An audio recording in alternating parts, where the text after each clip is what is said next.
1930 में professor Heim and Gansser, Arnold Heim and Gansser, इनका एक स्विस एक्सपीडिशन यहाँ आया था। और आप जानते हैं कि वो लोगों का जो काम करने की शैली है, उन्होंने बहुत बारीकी से एक एक चीज़ को जो अपने इस रिपोर्ट में प्रिडिक्ट किया है, मैं आपको दिखा सकता हूँ। पूरे सेक्शन बनाए हैं उन्होंने, जियोलॉजिकल सेक्शन बनाए हैं, एक एक जगह के सेडिमेंट्स को रिकॉर्ड किया है। आज जो हम कुछ भी चीज़ देखते हैं, इसको आधार मान करके आगे बढ़ते हैं। ओके।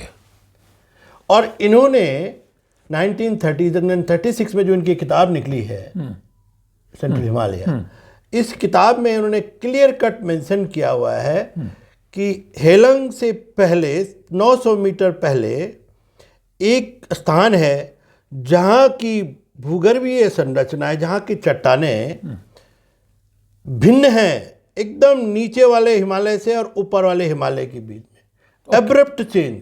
ओके। अब वो भिन्नता क्या है?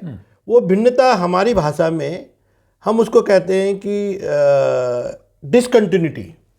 मतलब नीचे से कोई रॉक चल रही है सेडिमेंट्री, और अचानक आके हाई ग्रेड मेटामॉर्फिक रॉक आ जाए, तो वो एकदम से एक एब्रप्ट चेंज हो गया। तो ये जो डिसकंटिन्यूटी है वो उस जगह पे हेलंग के पास है, और इसको उन्होंने नाम दिया MCT, मेन सेंट्रल थ्रस्ट।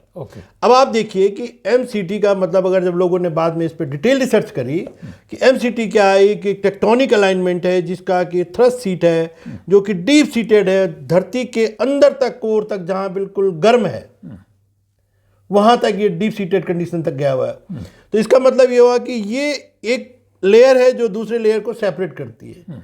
और उसके बाद कालांतर में जब भी यहाँ पे बड़ी बड़ी भूकंपीय घटनाएं हुई, चाहे चमोली का अर्थक्वेक लीजिए, उत्तरकाशी का अर्थक्वेक लीजिए, नॉर्थ ईस्ट का अर्थक्वेक लीजिए, कहीं का भी लीजिए, नेपाल का भी लीजिए, ये सारी जो एक हिमालय के साथ पैरेलल में एक पॉइंट, एक जो लाइन चलती है जिसको हम कहते हैं मेन सेंट्रल थ्रस्ट जोन, और यहीं पर सबसे ज़्यादा धरती का जो एनर्जी है वो बाहर निकल के आती है। और आप जब देखते हैं कि जब एनर्जी बाहर निकलती है किसी भी चीज़ की, तो उसके दो ही कार्य होते हैं, एक तो डिस्ट्रक्टिव और एक कंस्ट्रक्टिव। तो धरती के रूप में हम इसको डिस्ट्रक्टिव ऐसे मान सकते हैं क्योंकि वहां पे भूस्खलन हो जा रहा है, चट्टानें जो है एक दूसरे से रगड़ खा रही हैं, घर्षण पैदा हो रहा है, एनर्जी रिलीज हो रही है, सॉइल इरोजन हो रहा है। तो इस तरह की घटनाएं अगर आप देखें, अगर हम अलकनंदा घाटी में चलते हैं तो हेलंग एक पहला स्थान हमको चिन्हित होता है। अगर हम भटवाड़ी की तरफ जाएं तो भटवाड़ी, इधर भागीरथी में जाएं तो भटवाड़ी, और ये जो सामने आप सामने ये देखें कि मलारी, ये जो ये हरसिल वाला इलाका, ये झाला एक जगह ऐसी है जहाँ पे एक ऐसी एक्टिविटी हुई थी 1700-1800 के आसपास, जब पूरा अवाना का डांडा और इधर से सुक्की टॉप दोनों मिलके उसने जो है पूरी भागीरथी को ब्लॉक कर दिया था। अच्छा। और 14 किलोमीटर की झील बन गई थी, और उस झील के बाद जो है कम से कम 3 गाँव समेत सबमर्ज हो गए थे। आज वही जगह जो है हमको ये बड़ा हरसिल का इलाका ये दिखता है।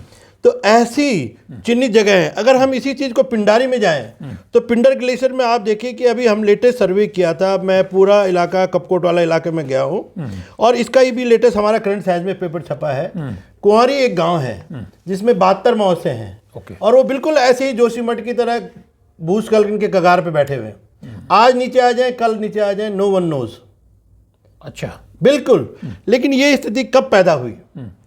दरअसल ये है कि जितने भी हमारे पहाड़ी ढाल हैं, चाहे उत्तर की तरफ है, दक्षिण की तरफ है, नदी की तरफ है, नदी के अपोजिट साइड में जितने भी ढाल है, इन ढाल के ऊपर जो पुराना, चाहे वो हिमनदों के द्वारा, ग्लेशियर के द्वारा, चाहे वो बड़े बड़े भूस्खलनों के द्वारा, वो मलबा निस्तापित है, एकत्रित है।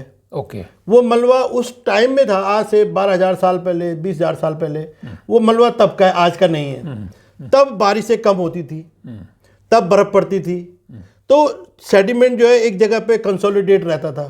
धीरे धीरे कालांतर में लोगों ने उस पर सेटलमेंट हुआ, घर बनाए, छानियाँ बनाई, खेत बनाया, उसके बाद मार्केट बन गए, मार्केट के बाद सिटी बन गए, सिटी के बाद एंड डेवलपमेंट ऑफ जोशीमठ भी ऐसे ही बना। जोशीमठ भी अपने आप में उसी की कालांतर में ये, अदरवाइज जोशीमठ को अगर आप 1975 में देखें, जब मैं पहली बार अपने फादर के साथ गया था, तो एक छोटा सा कस्बा होता था। ओके। आज वहाँ जो है पाँव रखने की जगह नहीं है ना। और तब जो है हम बड़ा गांव में रहे थे, मैं बहुत छोटा था, 75 की बात है, और हल्का सा बादल लगा था और सीधे बर्फ पड़ी थी। आज जो है बादल लग जाए, कुछ लग जाए, बारिश आती है, सीधे बारिश ही आती है और 10-10, 15-15 दिन से बारिश रहती है। तो ये तो प्रकृति में भी चेंज आया है, बड़ा चेंज आ रहा है। तो इन सब चीज़ों की वजह से जो ये निस्तापित मलबा है, जिसके ऊपर हमारे गांव शहर आपदा ये बसे हुए हैं, रिहाइशें बन गई, रिहाइशें बन गई हैं, इनकी स्थिति बहुत ही जो है दर्दनाक हो चुकी है।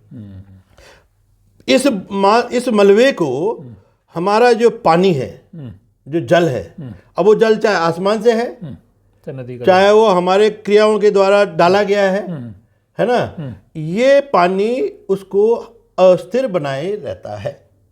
और धीरे धीरे करके ये मलबा जो है नीचे सरकेगा और सरकेगा और सरकेगा।